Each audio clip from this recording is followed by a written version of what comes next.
예, 안녕하십니까. 이번 주는 형법에서 우리가 범죄의 다수 참가 형태라고 하는, 즉, 정범과 공범의 이론에 대해서 우리가 살펴보도록 할 것입니다. 우리가 지난 시간까지 배운 내용들을 보면은 주로 구성요건, 위법성, 책임이다 그랬을 때, 구성요건이 뭐고, 위법성이 뭐고, 책임이 뭐다라는 걸 배웠어요. 그 다음에 지난 시간에 우리가 여기서 이제 미수론을 배웠었죠. 미수론 그래가지고 이제 범죄의 결과가 발생하지 않았거나 아니면 행위와 결과 안에 있었는데 인과관계가 인정되지 않는 경우, 그걸 우리가 미수론이라고 얘기를 했고 지난 시간에 배웠는데, 오늘은 이제 우리가 큰 의미에서 공범론, 다른 말로 정범과 공범의 이론, 아니면 최근에 나온 것처럼 이렇게 범죄의 다수 참가 형태다 라는 용어로 표시되고 있는데, 교재에 따라 가지고는 아주 옛날 교재들은 그냥 광의의 공범론이다 이렇게 설명을 했고, 그 다음에 이제 정범과 공범의 이론이다, 그 다음에 이제 최근에는 범죄의 다수 참가 형태다 이렇게 설명을 하고 있습니다. 우리가 오늘 배워야 될 것은 바로 이 부분인데, 형법에 있어서 굉장히 어려운 부분이라 할 수 있어요.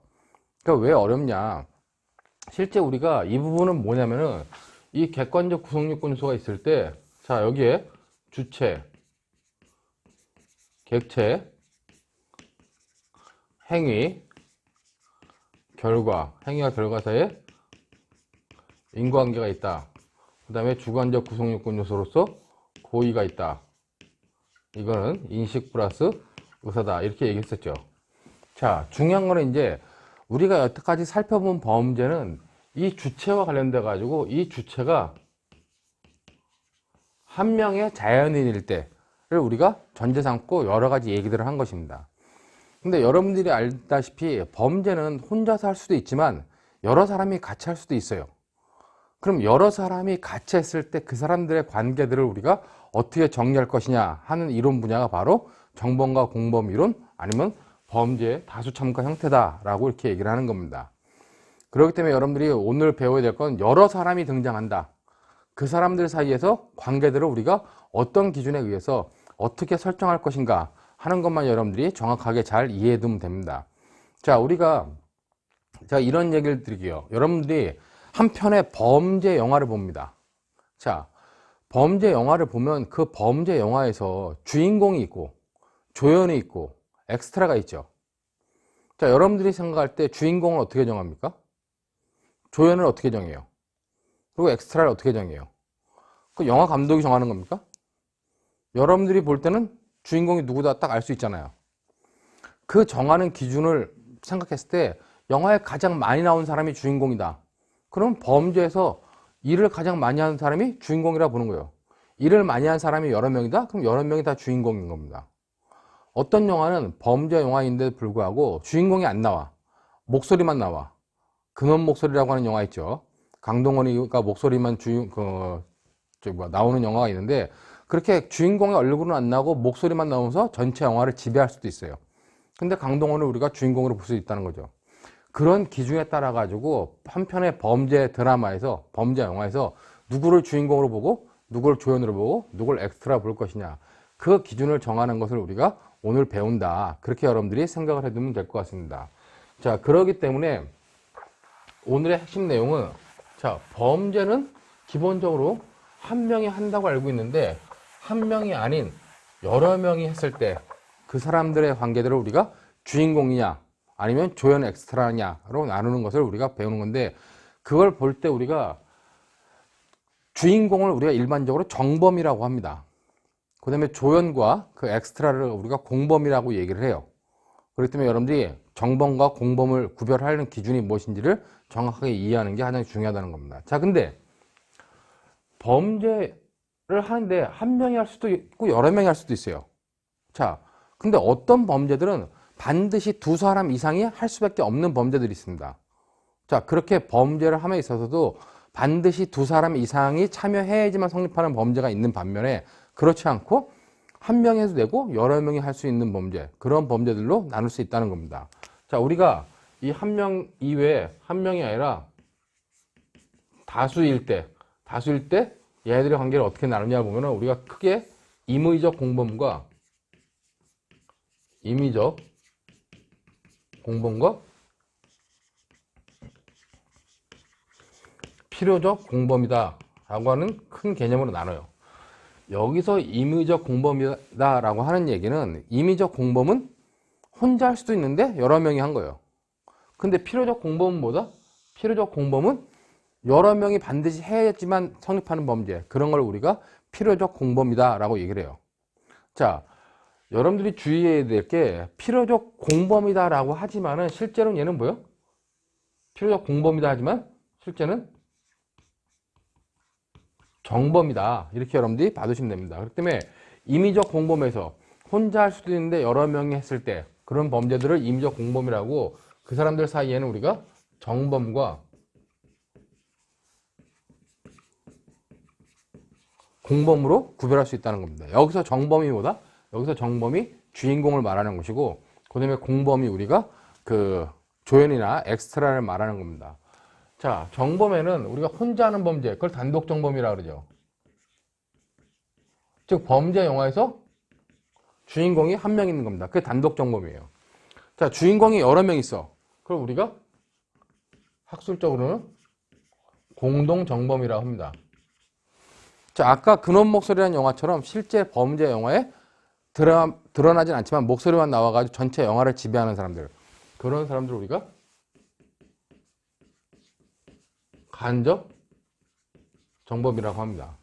그 다음에 이제 공범에는 우리가 교사범,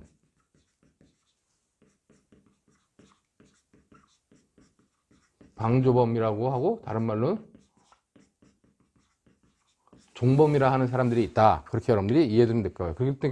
그렇기 때문에 정범, 얘는 범죄 영화에서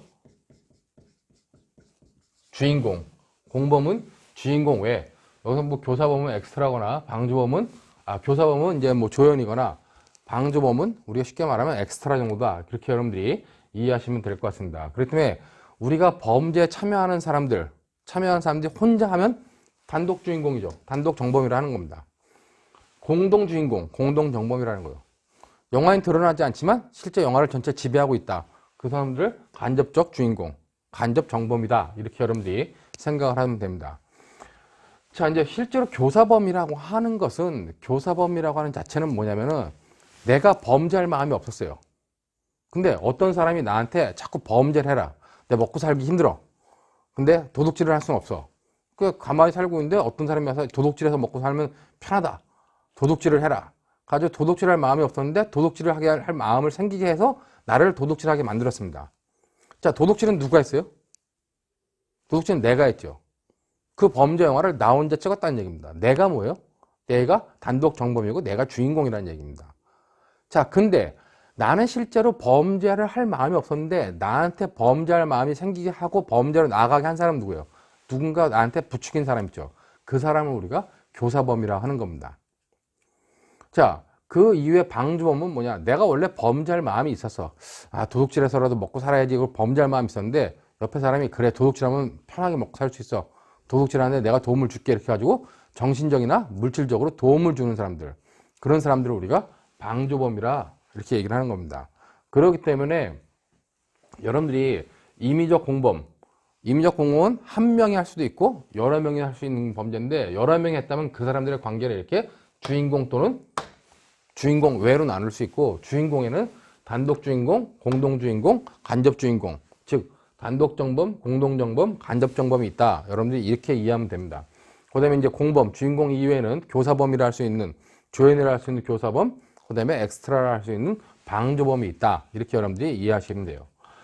자, 근데 이 필요적 공범은 내가 필요적 공범이라 그래놓고 정범이라 썼어요. 우리가 학술적 용어로는 필요적 공범이라 하지만 실제로 얘네들의 정체는 뭐다? 얘네들의 정체는 주인공이라는 얘기입니다. 즉, 여기서 공범이라고 하는 얘기는 우리가 옛날에 이제 학문적으로 옛날에는 여러 명이 참여하는 걸 다 공범이라 그랬어요. 그리고 이제 큰 의미에서 공범이라 그러고, 그 공범에서 나누는 겁니다. 이제 정범, 주인공과 협의의 공범, 조연이나 엑스트라로 나눴어요. 그래서 우리가 그 이론을 정범과 공범의 이론이다, 이렇게 얘기를 했다는 거죠. 그럴 때 여기서 말하는 필요적 공범은 반드시 여러 명이 참여해야 되는 범죄다 하는 의미에서의 공범이고 광의의 공범을 말하는 것이다. 그러나 본질은 뭐다? 본질은 정범이다. 이렇게 여러분들이 얘기하면 돼요. 그럼 이런 범죄가 뭐가 있을까? 우리가 내란죄, 소요죄 이런 것들은 어떻게 해요? 여러분들이 한 국가를 전복하는 내란 행위를 혼자 할 수 있습니까? 인간의 힘으로는 혼자 못한다는 거죠. 여러 사람이 관여를 할 수밖에 없다는 겁니다. 그런 범죄들을 우리가 필요적 공범이라고 그래요. 한 지방에 어떤 공연성을 갖다가 해야 할 정도, 공공의 안전을 해야 할 정도의 소란을 일으킨다. 소유죄인데 그게 한 사람의 힘으로 됩니까? 안 된다는 거죠. 여러 사람이 관여를 해야 된다는 겁니다. 자, 그 다음에 우리가 지금은 이제 폐지됐지만 간통죄 같은 경우. 간통죄는 뭐예요? 간통죄 같은 경우는 서로 상간하는 남자와 여자가 있어야 된다는 얘기입니다. 한 사람만이 간통죄를 범할 수 없는 거죠. 상대방이 있어야 되는 겁니다. 자, 물건을 팔고 사는 거. 어떤 것을 판매해요? 즉, 음란한 문서를 서로 판매합니다. 팔고 사요. 그럼 파는 사람이 있으면 사는 사람이 있을 거 아니에요. 그렇기 때문에 이렇게 반드시 두 사람이 있어야 되는 문제. 또 하나 문제가, 예를 들면 뇌물죄 같은 경우. 증례죄와 수뢰죄라 하죠. 주는 증례죄, 받는 수뢰죄. 주는 사람이 있어야지 받는 사람이 있을 거 아닙니까? 그러니까 그렇게 반드시 성립하는 데 있어서 두 사람 이상의 어떤 행위 관여가 있어야지만 성립하는 범죄들을 우리가 필요적 공범이라 한다. 이렇게 여러분들이 이해하면 됩니다. 근데 필요적 공범에는 자, 하나의 목적을 향해서 이 하나의 목적이요. 이 목적인데 지우고 하나의 목적이 있을 때 이 목적을 향해서 공통된 목적을 향해서 같은 방향에서 달려오는 사람들이 있는 범죄 형태 이런 걸 우리가 집단범 아니면 집합범이라고 얘기를 합니다. 이 내란의 목적 아니면 한 지방의 그 공연성을 해야 할 정도의 목적을 향해서 여러 사람이 이 목적을 향해서 같은 방향에 달려오는 범죄 행위들 그런 걸 우리가 집단범이라고 합니다. 자, 어떤 범죄는 이 목적을 향해서 서로 다른 방향에서 오는 범죄들이 있어요. 이런 걸 우리가 대향범이라고 얘기를 합니다. 즉 서로 반대 방향에서 서로 반대 방향에서 행위 방향을 설정하는 그런 범죄들을 우리가 대향범이라고 그래요. 그러니까 우리가 아까 말했던 집단범의 대표적인 게 뭐냐? 집단범의 대표적인 게 바로 내란죄, 소유죄 이런 것들이 집단범의 대표적인 예라는 겁니다. 자, 대항범은 뭐냐? 이쪽에서 주는 사람이 있으면 받는 사람이 있어야 된다는 겁니다. 자, 근데 이 대항범에는 우리가 실제로 얘도 처벌하고 얘도 똑같이 처벌하는 그런 대항범이 있어요. 근데 또 어떤 대항범에는 이쪽은 강력하게 처벌하고 이쪽은 약하게 처벌하는 그런 대항범도 있다는 겁니다. 또 어떤 대항범은 이쪽은 처벌을 해. 근데 이쪽은 처벌하지 않는. 즉 대항범에는 이렇게 처벌의 형태에 따라 가지고 양자를 동일하게 처벌하는 형태, 양자를 다르게 처벌하는 형태, 한쪽만 처벌하고 한쪽은 처벌하지 않는 형태의 대항범이 있을 수 있다는 겁니다. 자, 우리가 대표적으로 과거에 간통죄 같은 경우가 상간한 사람은 남자나 여자나 똑같이 처벌했어요. 옛날 폐지된 간통죄 같은 게 대표적인 경우입니다. 지금 뇌물죄 같은 경우 뭐예요? 뇌물을 받는 사람은 많이 처벌하고 주는 사람은 덜 처벌해요. 이걸 갖다가 우리가 대항범 중에 일방을 무겁게 처벌하는 범죄라고 보는데 대표적인 범죄가 뭐다? 그러니까 여기는 옛날에 이거는 우리가 쉽게 말하면 옛날 형태로 따지면 간통죄. 이건 뭐다? 지금에 있어서 뇌물죄. 자, 이 마지막 거 뭐냐? 마지막 거의 대표적인 것이 음화 판매죄라는 게 있어요. 자, 음란한 문서를 판매하면 처벌을 하는데 판 사람만 처벌하고 산 사람은 처벌을 안 합니다. 자, 이런 형태의 대항범도 있다는 거예요. 자, 근데 중요한 건 필요적 공범에서의 핵심적인 사항은 뭐냐? 필요적 공범에서 핵심적인 사항은 집단범이든 대항범이든 여기에 관여해 있는 사람들. 자, 이 사람들 뭐예요? 이 사람들의 처벌은 어떻게 해요? 이 사람들의 처벌은 전부 다 법전에 딱 규정돼 있다는 겁니다. 이 범죄가 성립하기 위해서는 반드시 이 사람들의 관여가 있어야 하기 때문에 이 사람들을 필요적 공범이라고 호칭하지만은 실제는 뭐다? 이 범죄가 성립하기 위한 모두 다 주인공이 된다는 겁니다. 그러기 때문에 이 내부에 있는 사람들, 즉 필요적 공범 내부에 있는 이런 집단범이든 대항범이든 뭐다? 이 내부에 있는 사람들은 정범이기 때문에 각자 법전에 규정되어 있는 형으로 처벌받을 수밖에 없다는 겁니다. 이게 필요적 공범의 핵심 사항이에요. 자, 근데 필요적 공범의 핵심 사항 중에서 가장 중요한 부분은 뭐냐? 이 마지막에 있는 한쪽은 처벌되는데 한쪽은 처벌되지 않는 이 범죄 형태가 가장 문제되는 범죄 형태라는 겁니다. 자, 무슨 말이냐? 얘네들과 관련돼 가지고는 자, 이쪽에서 처벌받지 않고 이쪽은 처벌받아요. 쉽게 말하면 어떤 사람이 음란한 문서를 가지고 있어. 근데 그 음란한 문서가 굉장히 보고 싶은 사람이 있어서 제발 나한테 팔아라. 나한테 제발 팔아라 그래요. 근데 저 사람 안 판다 그래요. 그러니까 내가 돈을 많이 줄게. 나한테 좀 팔아라. 그래서 돈을 많이 주겠다 해서 결국 저 사람한테 샀어요. 누구만 처벌받아요? 음악 판매죄에 의하면 판 사람만 처벌받고 부추겨가지고 저 사람한테 팔게 만든 나는 뭡니까? 처벌받지 않는다는 겁니다. 자, 그러면 아까 내가 교사범을 잠깐 얘기했었는데 교사범이 뭐라 그랬어요? 교사범은 결국 뭐다? 범죄와 관련돼 가지고 범죄할 마음이 없었던 사람에 대해서 범죄할 마음이 생기게끔 해가지고 결국 범죄로 나가게 한 거죠. 즉 음악 판매죄의 정범인 저 사람은 뭐예요? 원래 팔 생각이 없었어. 그러니까 내가 자꾸 꼬드겨 가지고 이 사람을 팔게 만든 겁니다. 그럼 저 사람은 음악 판매죄로 처벌받아. 나는 처벌 안 받아요. 그렇다면은 범죄할 마음이 없었던 저 사람에 대해서 범죄할 마음이 생기게 나는 저 음악 판매죄에 교사범으로 처벌할 수 있겠냐는 겁니다. 자, 이렇게 관련돼 가지고 이 사람을 이 범죄 교사범으로 처벌할 수 있겠냐 했을 때 판례는 우리 판례는 어떠한 경우도 처벌하면 안 된다. 이 사람은 어떠한 경우도 처벌하면 안 된다는 것이 우리 판례의 입장이라는 겁니다. 자, 여러분들이 공무상 기밀 누설죄라는 게 있습니다. 뭐 형법을 강론을 잘 모르더라 할지라도 공무원이 증상 취득한 비밀을 갖다가 누설을 해요. 그럼 공무상 비밀 누설죄로 처벌받습니다. 자, 근데 공무상 비밀 누설죄와 관련돼 가지고 우리 판례가 이 공무상 비밀 누설죄가 바로 필요적 공범이라고 정해놨어요. 실제 근데 필요적 공범이 아닙니다. 판례는 무슨 의미냐? 비밀을 누설하는 사람이 있으면 누설을 받는 사람이 반드시 있을 거 아니냐. 그렇기 때문에 이때는 뭐다? 이때는 누설하는 사람만 처벌하고 누설 받는 사람은 처벌받지 않는다고 판례가 말을 해요. 그러면서 이제 판례가 그럼 누설한 사람에 대해서 저 사람이 자꾸 꼬드겨 가지고 누설했기 때문에 이 사람은 누설죄, 저 사람은 누설죄 교사범으로 처벌할 수 있지 않겠냐. 근데 검사가 기소했는데 판례는 그건 절대 안 된다는 겁니다. 그랬더니 저 사람은 아무리 꼬드겨서 나한테 비밀을 누설받아 갔다 할지라도 뭡니까? 저 사람은 절대 처벌받지 않는다는 거예요. 즉 필요적 공범 내부에 있는 사람은 여기에 정해진 대로만 처벌받지 이 바깥에서 관여한 사람의 어떤 그 임의적 공범의 형태로서 처벌받을 수 있냐? 처벌받을 수 없다는 겁니다.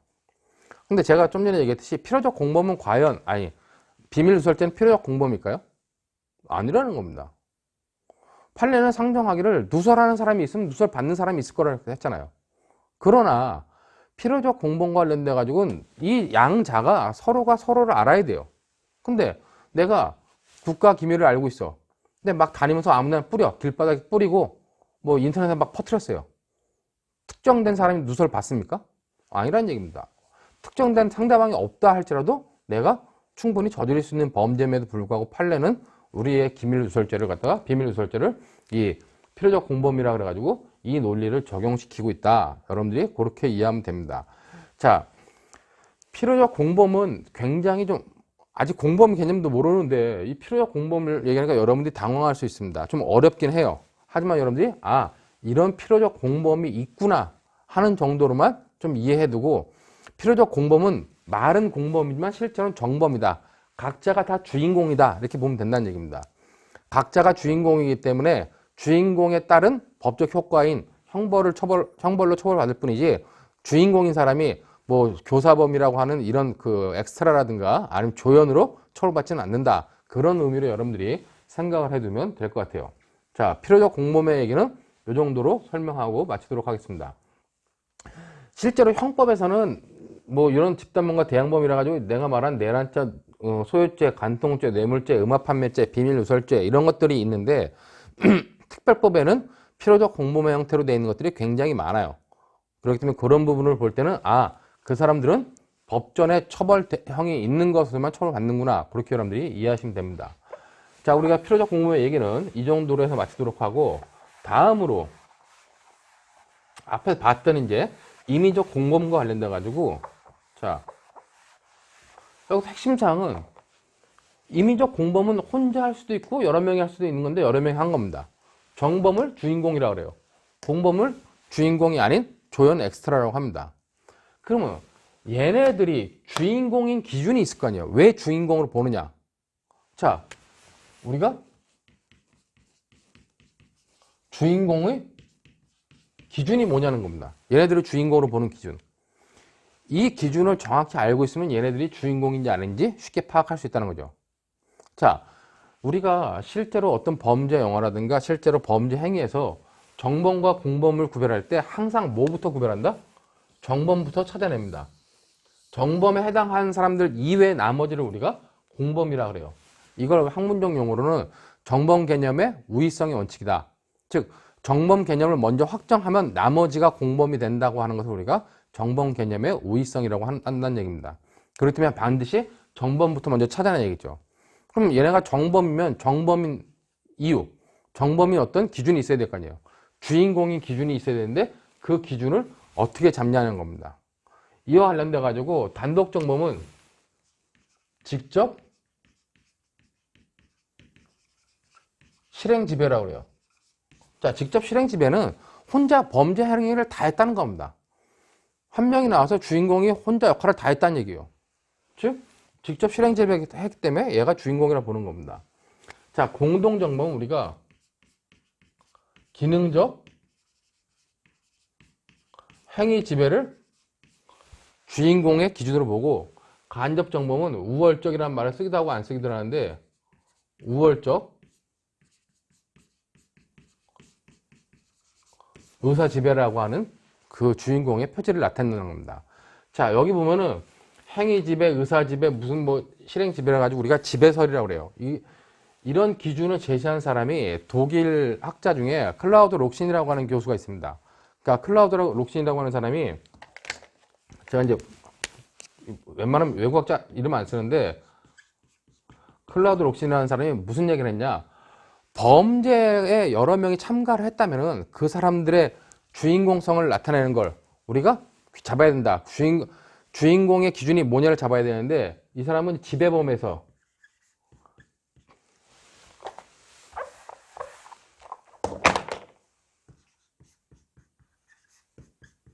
지배범에서의 기준, 그 다음에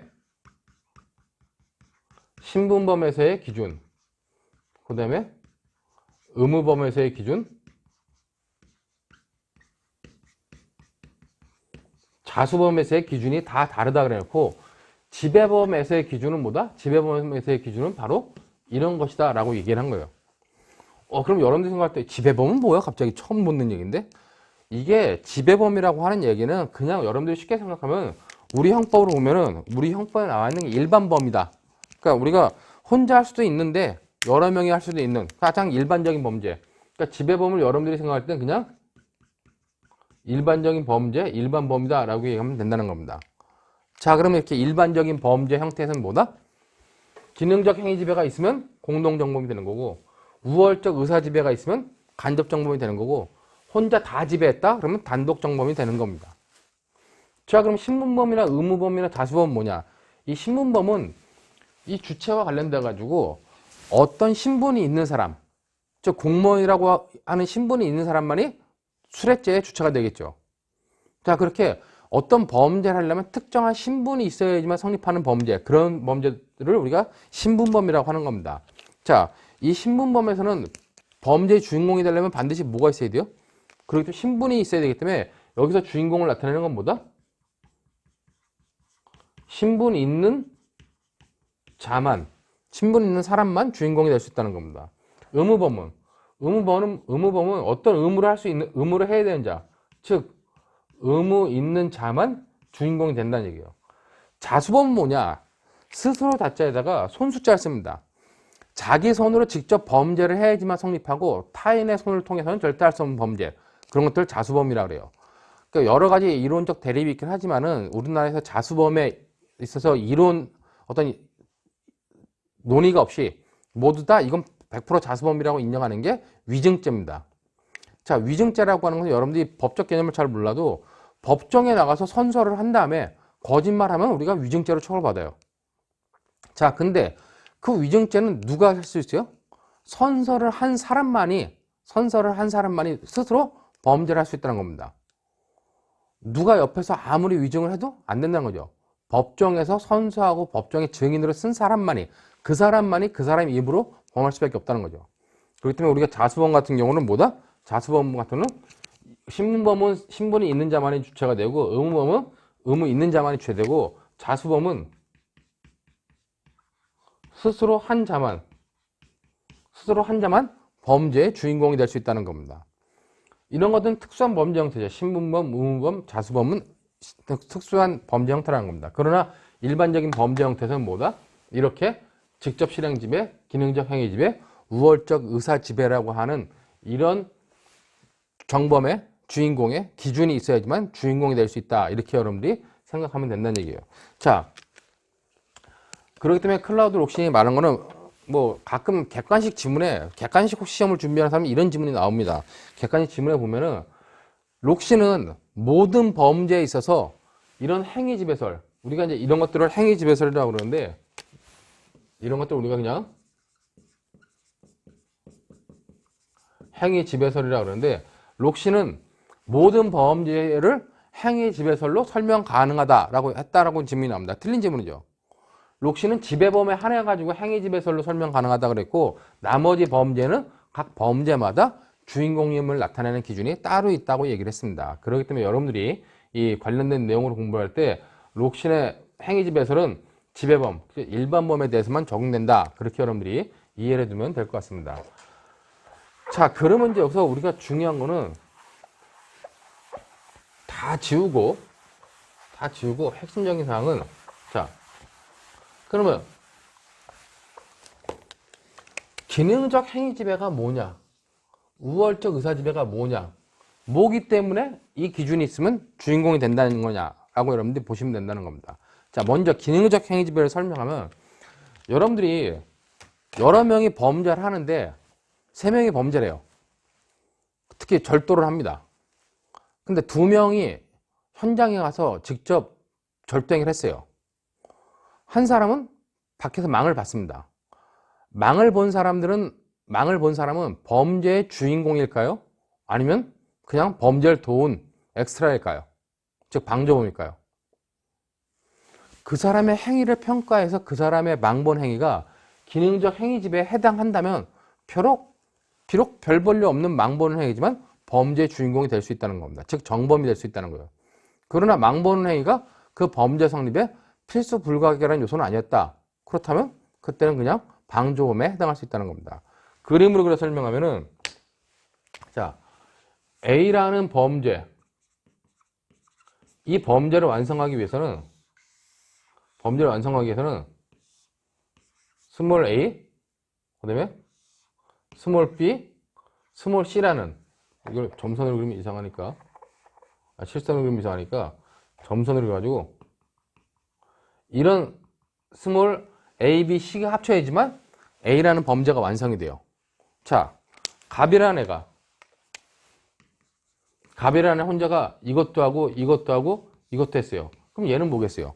전체를 다 했기 때문에 얘가 단독 정범 주인공이 된다는 겁니다. 자, 근데 이렇게 안 하고 갑을 병이 범죄와 관련돼 가지고 자, A라고 하는 행위는 갑이 하고 B라는 행위는 을이 했어요.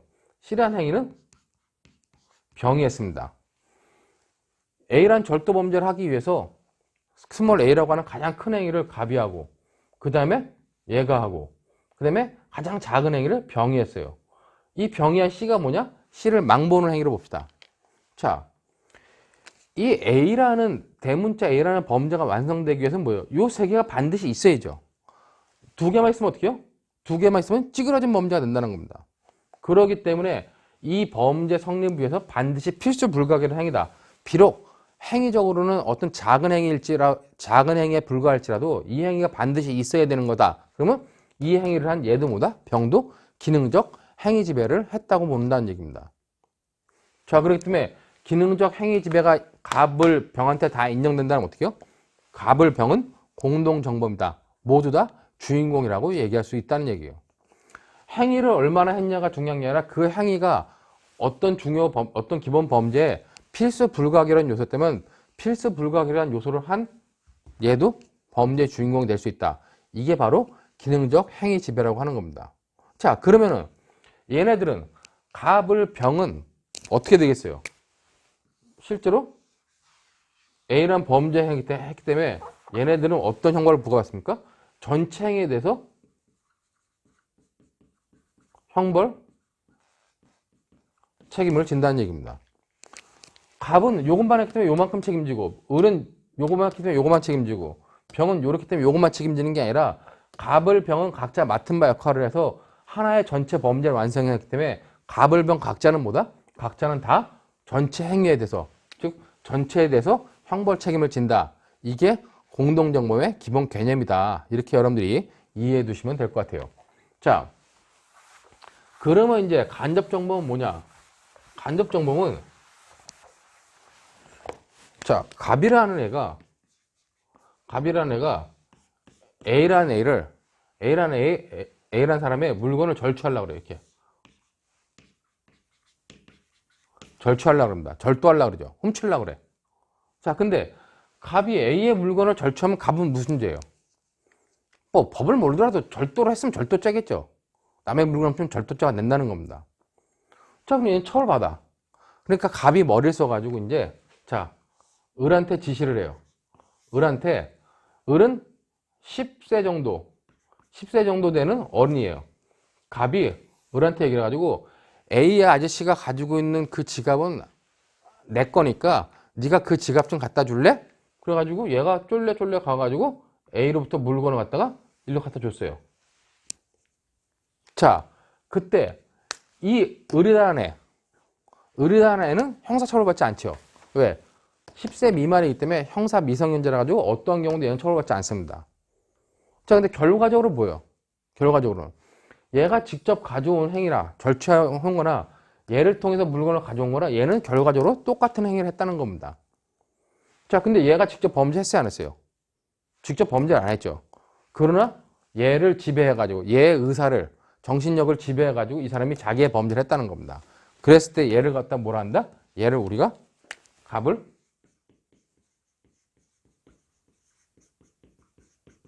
간접정범이다 라고 얘기를 한다는 겁니다.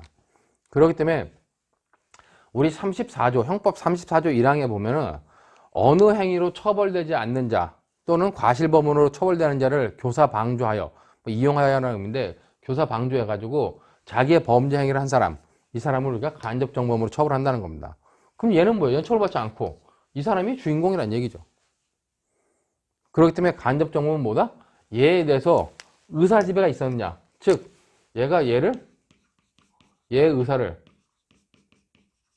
지배했느냐 안 지배했느냐에 따라 가지고 의사지배가 있어 가지고 얘가 범죄 행위를 했다 그러면 얘는 간접정범이 되는 겁니다.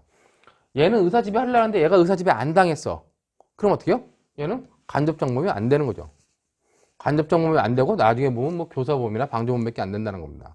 자, 그렇게 해서 여러분들이 이 공동정범과 간접정범에서 말하는 범죄 주인공 표지, 우리가 학문적 용어로는 그 정범의 표지, 이걸 정범의 표지라 그러는데 여러분들이 정범의 표지란 말을 익숙치 않으니까 쉬운 말로 그냥 여러분들은 주인공의 기준이 바로 기능적 행위지배와 우월적 의사지배다라고 하는 그런 개념으로 여러분들이 이해해 두시면 될 것 같습니다.